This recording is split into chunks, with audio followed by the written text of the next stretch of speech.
होला, आप सभी का एक बार फिर से स्वागत है मेरे channel step by step Spanish के नेक्स्ट स्टेप में। मैं आशा करती हूँ कि आपने सर की कॉन्जुगेशन और उसका अभ्यास, उसकी प्रैक्टिस बहुत अच्छे से करी होगी। और पिछले वीडियो के डिस्क्रिप्शन में जो टास्क आपको दिया गया था, मैं आशा करती हूँ कि वो भी आपने अच्छे से कर लिया होगा। उस टास्क के आंसर आपको इस वीडियो के डिस्क्रिप्शन लिंक में मिल जाएंगे। मैं आशा करती हूँ कि आपके आंसर्स ठीक होंगे और आपने अच्छे से प्रैक्टिस भी करी होगी। तो पिछले वीडियो में हमने स्पेनिश में इरेगुलर वर्ब्स शुरू करी थी, ऐसी वर्ब्स जो कॉन्जुगेशन के पैटर्न्स को फॉलो नहीं करती। और पिछले वीडियो में मैंने आपको ये भी बताया था कि सर की तरह ही एक और वर्ब भी होती है एस्तार, लेकिन अलग अलग जगह पर हम सर और एस्तार को यूज करते हैं। एस्तार और सर दोनों का मतलब लगभग सेम है। अब आप सोच रहे होंगे कि जब दोनों का मतलब सेम है तो मुझे कैसे पता चलेगा कि यहाँ पर सर यूज करना है या यहाँ पर एस्तार यूज करना है। तो मतलब चाहे दोनों का मिलता जुलता है, लेकिन वो सिचुएशंस, वो जगहें, वो कॉन्टेक्स्ट जहां पर हमें सर यूज करना होता है और जहां पर हमें एस्तार यूज करना होता है, वो बिल्कुल अलग अलग है। तो आज की वीडियो में हम करेंगे एस्तार। हम देखेंगे उसकी कॉन्जुगेशन क्या है, क्या वो रेगुलर है या इरेगुलर है, और उसमें किस तरीके की इरेगुलरिटी है, और हम कहाँ कहाँ पर एस्तार यूज करते हैं, और कुछ एग्जाम्पल्स करेंगे। कहीं एक्सप्रेशंस होते हैं जहां पर हम एस्तार यूज करते हैं, हम समझेंगे उसको कहाँ कहाँ पर कैसे यूज करना है, और कुछ एग्जाम्पल्स की मदद से हम उसको खुद से यूज करना शुरू करेंगे। तो चलिए शुरू करते हैं आज की वर्ब से, जो है एस्तार। एस्तार का मतलब भी होता है टू बी, जो कि इंग्लिश में इज एम आर के बराबर है, और हिंदी में अगर मैं आपको बताऊं तो बोलूं ये होता है या है, उसके तरीके में हम इसको यूज करते हैं। तो चलिए सबसे पहले करते हैं इसकी कॉन्जुगेशन।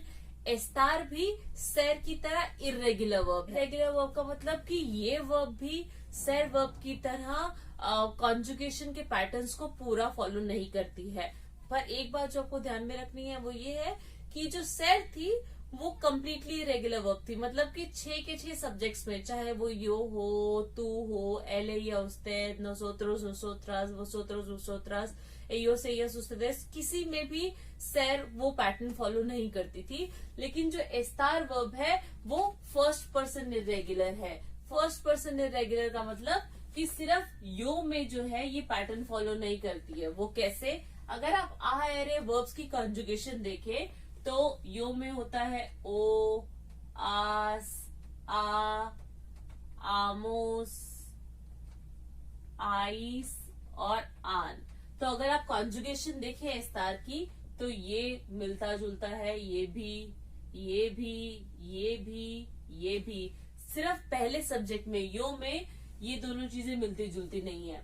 तो इसीलिए मैं कह रही हूँ कि एस्तार जो है वो फर्स्ट पर्सन इरेगुलर वर्ब है। फर्स्ट पर्सन इरेगुलर मतलब कि फर्स्ट पर्सन में ही ये सिर्फ मिलता जुलता नहीं है, बाकी 5 के 5 सब्जेक्ट्स में ये मिलता जुलता है। तो इसीलिए एस्तार जो वर्ब है वो फर्स्ट पर्सन इरेगुलर वर्ब है। तो एस्तार की कॉन्जुगेशन क्या है? एस्तार की कॉन्जुगेशन है यो में एस्तोई, यो एस्तोई, tú estás, él, ella, usted está, nosotros, nosotras estamos, vosotros, vosotras estáis, and ellos, ellas, ustedes están। एक बात जो आपको ध्यान में रखनी है वो ये है कि इन सब में ये असेंतो लगता है। अगर आप एस्ता की कॉन्जुगेशन में एस्तास, जो कि ऐसे होता है, अगर आप उसको बिना असेंतो के ऐसे लिख देंगे तो ये गलत होगा। गलत क्यों होगा? क्योंकि इसकी ग्रामेटिकल कैटेगरी बदल जाती है। या फिर अगर आप एस्ता को इस ऐसे की बजाय ऐसे लिख देंगे तो वो गलत होगा। क्यों होगा? क्योंकि वो एक डेमोन्स्ट्रेटिव एडजेक्टिव बन जाता है। असेंतो लगाने या ना लगाने से उसकी ग्रामेटिकल कैटेगरी या फिर उसकी व्याकरण में जो उसकी परिभाषा है, जो उसका एक्सप्लेनेशन है, वो बिल्कुल बदल जाता है। तो इसीलिए जब भी आप एस्तार की कॉन्जुगेशन याद करें या उसकी प्रैक्टिस करें तो इसमें असेंतो की पोजीशन का ध्यान जरूर रखिएगा, क्योंकि अगर आपने वो असेंतो नहीं लगाया या गलत लगाया तो एस्तार की कॉन्जुगेशन एक तो गलत हो जाएगी, और ऐसा भी हो सकता है कि वो किसी और कॉन्टेक्स्ट में हो जाए। तो जब एक क्वेश्चन होगा कि एस्तार यूज कहाँ करना है और मुझे कैसे पता चलेगा कि एस्तार कहाँ लगाना है और सैर कहाँ लगाना है। तो चलिए अब हम शुरू करते हैं इसके यूसेजेस। कौन कौन सी ऐसी सिचुएशन है जहाँ पर मुझे एस्तार लगाना है, सैर हम कहाँ कहाँ यूज करते हैं, ये मैं आपको पहले ही पिछली वीडियो में बता चुकी हूँ और मैं आशा करती हूँ कि आपने उसको प्रैक्टिस भी करा होगा और आपको अच्छे से समझ भी आया होगा। तो आज की वीडियो में सबसे पहले एस्तार हम यूज करते हैं पोसीसियोन। पोजीशन मतलब पोजीशन बताने के लिए, मतलब कि कौन सी चीज कहाँ है, उसका स्थान कहाँ है। चाहे किसी भी चीज की मुझे पोजीशन बता रही हूँ, चाहे वो कोई इंसान हो, चाहे कोई वो थिंग हो या वस्तु हो, चाहे वो कोई जगह हो, तो किसी भी व्यक्ति या वस्तु या जगह की पोजीशन बताने के लिए कि वो कहाँ है, उसके लिए हम हमेशा एस्तार का ही यूज करते हैं। हम उसके लिए कभी भी सैर का यूज नहीं करते हैं। गाड़ी सड़क पे है या गाड़ी गली में है, तो क्योंकि मैं बता रही हूँ कि गाड़ी कहाँ है, उसकी लोकेशन क्या है, उसकी पोजीशन क्या है, तो इसीलिए मैं यहाँ पर एस्तार का यूज करूंगी। जैसे कि अगर मैं बोलना चाहूँ कि गाड़ी गली में है, तो गाड़ी को हम स्पेनिश में बोलते हैं L Koche. So L Koche Esta, because कोचे जो है, कार जो है, वो मैं कार नहीं हूँ, आप कार नहीं है, कार जो है थर्ड पर्सन है, कोई तीसरा व्यक्ति है, कार सिंगुलर है, इसीलिए मैं एल या उससे थर्ड पर्सन का यूज कर रही हूँ। तो एल कोचे एस्ता एन ला काई, स्पेनिश में गली को ला काई कहते हैं। अगर मैं बोलूं कि हम सब क्लास में हैं, तो हम सब के लिए हम स्पेनिश में नोसोत्रोस यूज करते हैं। तो नोसोत्रोस एस्तामोस, एस्तार को कॉन्जुगेट करेंगे, नोसोत्रोस एस्तामोस एन ला क्लासे। अगर मैं कहूँ कि दिल्ली इंडिया में है, यहाँ पर कई स्टूडेंट मुझसे क्लास में पूछते हैं कि मैम दिल्ली इंडिया में है, ये तो एक परमानेंट चीज है ना। मैंने आपको लास्ट वीडियो में भी बताया था कि जो भी चीज परमानेंट होगी, आसानी से बदलने वाली चीजें नहीं होती, उसके लिए हम हमेशा सैर यूज करते हैं। तो दिल्ली इंडिया में है, ये तो परमानेंट है, दिल्ली कभी भी उठ के किसी और देश में नहीं जाने वाली, तो ये तो परमानेंट है, तो इसके लिए आप क्यों एस्तार यूज कर रहे हैं। वेल, इसका एक्सप्लेनेशन ये है कि जब भी, क्योंकि यहाँ पर इस सेंटेंस में, इस वाक्य में मैं दिल्ली की पोजीशन के बारे में बात कर रही हूँ, उसकी लोकेशन के बारे में बात कर रही हूँ, वो कहाँ पर है। तो जब भी हम किसी भी चीज की पोजीशन या लोकेशन के बारे में बात करते हैं, तो हम हमेशा एस्तार यूज करते हैं। तो इसीलिए जब मैं कहती हूँ कि मुंबई महाराष्ट्र में है, या मुंबई इंडिया में है, या दिल्ली और मेरठ पास में है, तो जब भी ऐसी कोई लोकेशन की बात होती है, पोजीशन की बात होती है, तो हमेशा हम स्पेनिश में एस्तार वर्ब का यूज करते हैं। तो अगर मैं कहूँ कि दिल्ली इंडिया में है, दिल्ली एस्ता एन ला इंडिया। इसके अलावा मैंने आपको लास्ट वीडियो में ये भी बताया था कि जब भी हम किसी चीज की डिस्क्रिप्शन करते हैं और वो डिस्क्रिप्शन परमानेंट होती है, परमानेंट मतलब जो आसानी से बदलती नहीं है, उसके लिए हम यूज करते हैं वर्ब सैर। लेकिन अगर हम किसी चीज को डिस्क्राइब कर रहे हैं, किसी चीज का विवरण कर रहे हैं और वो चीजें आसानी से बदल जाती है, जैसे कि अगर मैं बोलूं कि कार ब्लैक है, तो कार रातों रात सफेद या किसी और कलर की नहीं हो सकती। अगर आपने उसको कलर भी कराना है तो उसमें टाइम लगेगा, ठीक है, तो वो परमानेंट हो गई। लेकिन अगर मैं बोलूं कि कार गंदी है, या कार का दरवाजा खुला है या दरवाजा बंद है, तो ये डिस्क्रिप्शन टेम्परेरी है, क्योंकि अगर वो गंदी है तो वो रातों रात आप उसको साफ जरूर कर सकते हैं। या फिर अगर मैं बोलूं खिड़की बड़ी है, तो अगर आपको खिड़की को बड़ी से छोटा कराना है, तो वो रातों रात नहीं हो सकता, उसमें टाइम लगेगा। लेकिन अगर मैं कहूं कि खिड़की खुली हुई है, तो आप उसको चेंज कर सकते हैं। जो रातों रात चीजें बदल नहीं सकती, उनका स्टेट बदल नहीं सकता, ऐसी चीजों को हम परमानेंट कंसिडर करते हैं और ऐसी चीजों के लिए हम सैर का यूज करते हैं। लेकिन कई चीजें ऐसी होती हैं जो रातों रात बदल सकती है, जैसे गंदा होना या साफ होना या फिर खुला होना या फिर बंद होना या फिर बिखरा हुआ या समेटा हुआ होना। ऐसी चीजें जो एकदम से बदली जा सकती है या 10-15 मिनट में या एक दिन के अंदर अंदर बदली जा सकती है। तो ऐसी चीजों के डिस्क्रिप्शन के लिए हम सैर नहीं, हम एस्तार यूज करते हैं। तो डिस्क्रिप्शन जो कि टेम्पोरल हो, टेम्पोरल मतलब टेम्परेरी हो, जो एकदम से बदला जा सके। तो जैसे कि अगर मैं बोलूं साफ होना, तो एस्तार लिम्पियो और एस्तार लिम्पिया। अब आप सोच रहे होंगे ये क्या है, यहाँ पर मैंने लिम्पियो लिखा है, यहाँ पर मैंने लिम्पिया लिखा है। जैसे कि हम ऑलरेडी कर चुके हैं कि स्पेनिश में जो नाउन्स होती हैं वो मैस्कुलिन भी होती है और वो फेमिनिन भी होती है। तो अगर कोई नाउन मैस्कुलिन है तो हम लिम्पियो यूज करेंगे, ओ एंडिंग यूज करेंगे, और अगर कोई नाउन फेमिनिन है तो हम आ एंडिंग यूज करेंगे। जैसे कि अगर मैं बोलूं कि गाड़ी साफ है, तो गाड़ी जो है हमें पता है एल कोचे होती है, तो अगर मैं बोलूं कि गाड़ी साफ है तो मैं बोलूंगी एल कोचे एस्ता। अब क्योंकि कोचे एंड, और एक बात का आपको और ध्यान रखना है कि जब भी एक्सप्रेशंस आपको दिए जाते हैं, चाहे मैं आपको कुछ एक्सप्रेशंस दूं या आप इंटरनेट से कुछ एक्सप्रेशंस देखें या फिर किसी बुक में भी कोई एक्सप्रेशन देखें, तो जो एक्सप्रेशन होते हैं वो वर्ब की बेसिक फॉर्म में गिवन होते हैं। जैसे कि हिंदी में भी क्रिया होती है, जो क्रिया होती है वो अपने मूल रूप में होती है, जिसको हम इंग्लिश में रूट या अनकॉन्जुगेटेड फॉर्म भी बोलते हैं और स्पेनिश में हम उसको बोलते हैं इन्फिनेटिव फॉर्म। लेकिन जब आप उसको किसी सेंटेंस में या फिर वाक्य में यूज करते हैं तो आप उसको वाक्य के कर्ता के अनुरूप, मतलब सब्जेक्ट के अकॉर्डिंगली उसको कॉन्जुगेट करते हैं, मतलब कि उसको क्रिया को बदलते हैं उसके कर्ता के अनुरूप। इसी तरीके से ये जो भी मैंने आपको एक्सप्रेशंस दिए हुए हैं, इसमें सब जगह मैंने क्रिया का मूल रूप यानी कि वर्ब की बेसिक अनकॉन्जुगेटेड फॉर्म या फिर जिसको हम स्पेनिश में इन्फिनिटिवो बोलते हैं वो दिया हुआ है। लेकिन जब आप इनको सेंटेंसेस में यूज करोगे तो आप हमेशा इसको सेंटेंस में कॉन्जुगेट करके, मतलब इसको क्रिया के रूप को कर्ता के अकॉर्डिंग बदल के, सब्जेक्ट के अकॉर्डिंग बदल के तब यूज करोगे।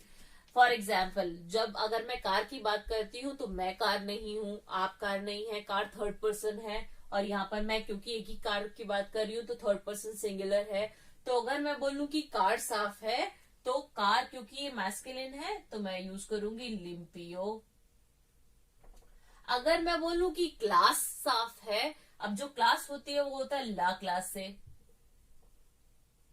तो ला क्लास से क्योंकि यहाँ पर ला है तो मैं लिम्पियो नहीं लिख सकती क्योंकि ये मैस्कुलिन है और ये फेमिनिन है, तो मैं बोलूंगी ला क्लास से एस्ता लिम्पिया।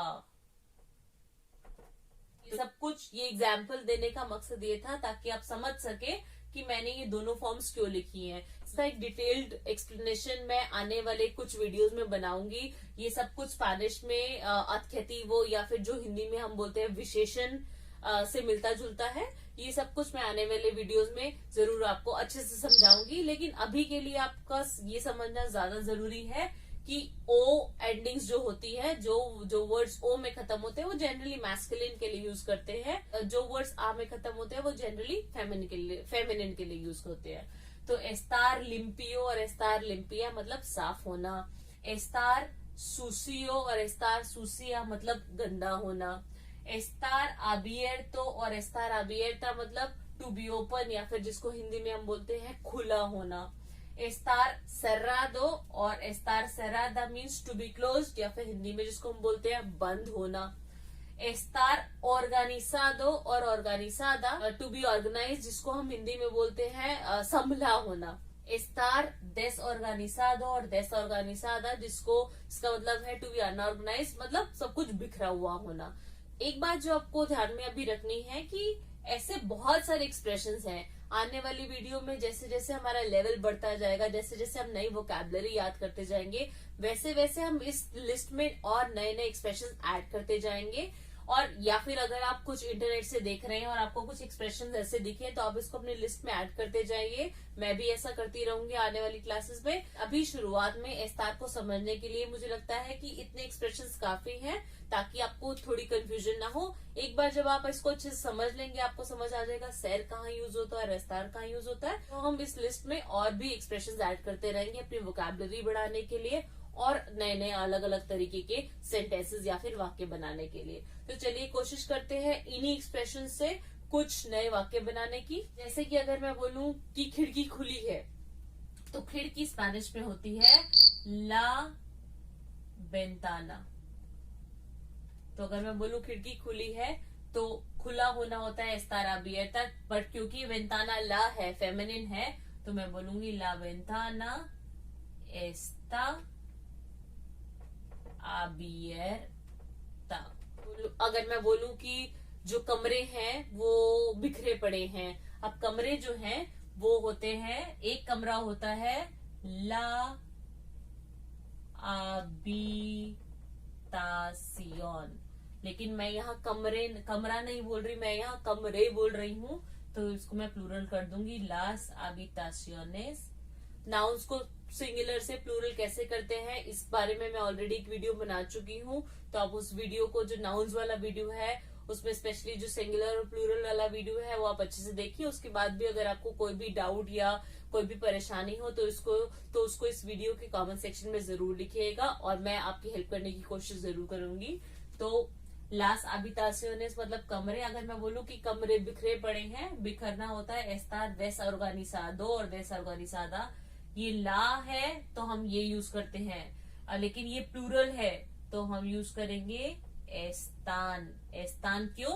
क्योंकि यहाँ एक कमरे की नहीं, यहाँ पर कमरों की बात हो रही है, जो है ये वाला सब्जेक्ट एस्तान। और अगर मैं बोलूं देस और गानीसादा, अगर मैं इसको यही छोड़ दूं तो ये अग्री नहीं करेगा। ये प्लूरल है, ये बहुवचन है, ये बहुवचन है, ये बहुवचन है, लेकिन अगर आप इसको देखो तो ये एक वचन है, तो इसको भी मुझे बहुवचन बनाना पड़ेगा ताकि ये सब एक ही तरीके के हो जाए। और इसके अलावा अगर मैं किसी भी स्थिति की बात करूं, चाहे वो हमारी शारीरिक स्थिति हो या फिर हमारी मानसिक स्थिति हो या फिर हमारे संबंधों की स्थिति हो, तो अगर हम किसी भी स्थिति की बात करते हैं या सिचुएशन की, या फिर जिसको हम स्पेनिश में एस्तादो बोलते हैं, किसी भी स्थिति की बात करते हैं जो कि बदलती रहती है, अगर हम किसी भी स्थिति की या फिर एस्तादो की बात करते हैं, हम हमेशा स्पेनिश में एस्तार वर्ब का यूज करते हैं, एस्तार का उपयोग करते हैं। और वो स्थिति किसी भी तरीके की हो सकती है, जैसे कि एस्तादो फिसिको। एस्तादो फिसिको मतलब कि हमारी शारीरिक स्थिति में भी मैंने यहाँ की तरह वर्ब की बेसिक फॉर्म या फिर क्रिया का मूल रूप लिखा है। लेकिन जब भी आप इन सब एक्सप्रेशंस को, या जब भी मैं भी सेंटेंसेस बनाऊंगी, तो जब भी हम इनको वाक्यों में या फिर सेंटेंसेस में यूज करते हैं, तो हम हमेशा वर्ब को कॉन्जुगेट करते हैं या फिर क्रिया को बदलते हैं सब्जेक्ट के अकॉर्डिंग। अगर मैं एस्तादो फिसिको या फिर अपनी शारीरिक स्थिति की बात करूं, तो उसके लिए हमारे पास कई एक्सप्रेशंस हैं। ये जो एक्सप्रेशंस मैंने लिखे हैं, ये ऐसे एक्सप्रेशंस स्पेनिश में बहुत सारे होते हैं, लेकिन शुरुआत के लिए ये एक्सप्रेशंस हमारे लिए काफी हैं। जैसे जैसे आप पढ़ते जाएंगे और समझते जाएंगे, इसमें नए नए एक्सप्रेशंस ऐड करते जाएंगे, जो कि हम आने वाली वीडियोस में भी पढ़ेंगे। लेकिन अभी के लिए इस लिस्ट से हमें एक बेसिक आइडिया जरूर हो जाएगा कि हम एस्तार किस तरीके से और कहाँ कहाँ यूज करते हैं। तो अगर मैं एस्तादो फिसिको की बात करूं, तो एस्तादो फिसिको में का मतलब कि चाहे आप ठीक है या फिर आप बीमार है या फिर आप थके हुए हैं या फिर आप ठीक महसूस नहीं कर रहे हैं, वो सब चीजें जो आपकी बॉडी से रिलेटेड है, उसको हम एस्तादो फिसिको में काउंट करते हैं। जैसे कि एस्तार बियन जिसका मतलब होता है टू बी वेल या फिर ठीक ठाक होना। एस्तार माल जिसका मतलब होता है टू बी अनवेल या फिर जब आप ठीक महसूस ना कर रहे हो। एस्तार कांसादो या फिर कांसादा मतलब जब आप थके हुए हो। एस्तार एनफेर्मो या फिर एस्तार एनफेर बीमार हो। इसी तरीके से अगर मैं एस्तादो मेंटाल या फिर अपने इमोशनल स्टेटस या फिर अपने मानसिक स्थिति की बात करूं, तो उसके लिए हमारे पास ये एक्सप्रेशंस है। एस्तार अलेग्रे मतलब टू बी हैप्पी या फिर खुश होना। एस्तार त्रिस्ते का मतलब टू बी सैड या फिर दुखी होना। एस्तार नेर्वियोसो और नेर्वियोसा मतलब टू बी नर्वस या फिर घबराया हुआ होना। एस्तार ओकुपादो और ओकुपादा जिसका मतलब होता है टू बी बिजी या फिर व्यस्त होना। एस्तार प्रेओकुपादो और प्रेओकुपादा मीन्स टू बी वरिड या फिर चिंतित होना। इससे अगर हम अपने रिश्तों की, अपने संबंधों की बात करें, तो एस्तादो सिविल के लिए भी हम एस्तार यूज करते हैं, या मतलब कि हमारे संबंधों की क्या स्थिति है, चाहे हम शादीशुदा है या फिर हम अवैवाहिक है या फिर हम विदुर है या फिर डिवोर्स है, ऐसा कुछ भी जो स्टेटस होता है वो हम हमेशा एस्तार से, हमेशा, मैं कभी कभी नहीं कह रही हूँ, अपने सिविल स्टेटस के डिस्क्रिप्शन के लिए हम हमेशा एस्तार वर्ब का ही यूज करते हैं। फॉर एग्जाम्पल एस्तार सोल्टेरो और सोल्टेरा जिसका मतलब होता है टू बी सिंगल या फिर अविवाहित होना। एस्तार कासादो और एस्तार कासादा मतलब कि विवाहित या फिर शादीशुदा होना, to be married. estar divorciado और estar divorciada, इसका मतलब होता है डिवोर्स्ड होना। estar viudo और estar viuda, जिसका मतलब होता है widowed या फिर विधु होना। कुछ सेंटेंसेस की मदद से इन एक्सप्रेशंस को यूज करते हैं और देखते हैं कि कैसे हम इनको वाक्यों में उपयोग कर सकते हैं और कैसे अलग अलग वाक्य बना सकते हैं इन एक्सप्रेशंस को लेकर। जैसे अगर मैं बोलना चाहूँ कि मैं बहुत थकी हुई हूँ, तो मैं बोल सकती हूँ यो। फिर से यो लगाना या ना लगाना बिल्कुल आपके ऊपर है। अब क्योंकि ये बोला जा रहा है कि मैं थकी हुई हूँ, तो एस्तार कांसादो या एस्तार कांसादा का मतलब होता है थके हुए होना।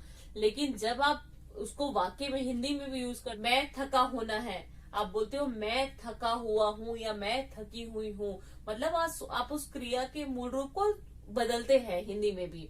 इसी तरीके से स्पेनिश में भी एस्तार कांसादो या फिर एस्तार कांसादा का मतलब होता है टू बी टायर्ड। लेकिन जब हम उसको सेंटेंस में यूज करते हैं तो हम इस वर्ब को सब्जेक्ट के अकॉर्डिंग कॉन्जुगेट करते हैं। तो अगर मैं बोलूंगी मैं थकी हुई हूँ, तो मैं बोलूंगी यो एस्तोई, क्योंकि मैं एक लड़की हूँ, कांसादा। अगर कोई लड़का बोलेगा तो वो बोलेगा यो एस्तोई कांसादो। तरीके से अगर मैं बोलूं कि हम सब क्लास में बहुत नर्वस है, तो मैं बोल सकती हूँ एस्तामोस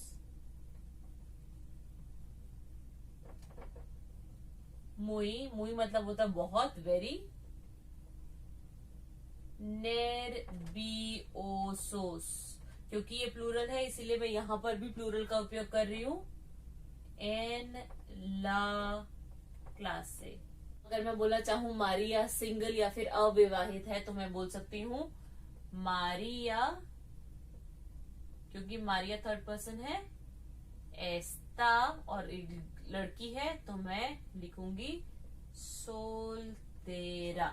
मैं आशा करती हूँ कि अब आज की वीडियो के बाद आपको ये समझ आ गया होगा कि एस्तार कहाँ यूज करना है और सैर कहाँ यूज करना है। और मुझे यकीन है कि अभी भी आपके मन में बहुत सारे सवाल होंगे, बहुत सारे प्रश्न होंगे, अभी भी बहुत सारे डाउट्स होंगे और आपको अभी भी ये परेशानी हो रही होगी समझने के लिए कि सैर कहाँ यूज करना है और एस्तार कहाँ यूज करना है। ये हर लैंग्वेज लर्नर के साथ होता है। अगली वीडियो में आपके साथ एक बार ये दोनों वर्ब्स सैर और एस्तार एक साथ करने की कोशिश करूंगी और कोशिश करूंगी कि कुछ एक्सरसाइजेस मैं आपके साथ खुद सॉल्व करूं और आपको बताऊं कि मैं कहाँ कौन सी वर्ब यूज कर रही हूँ और उसके पीछे का रीजन क्या है।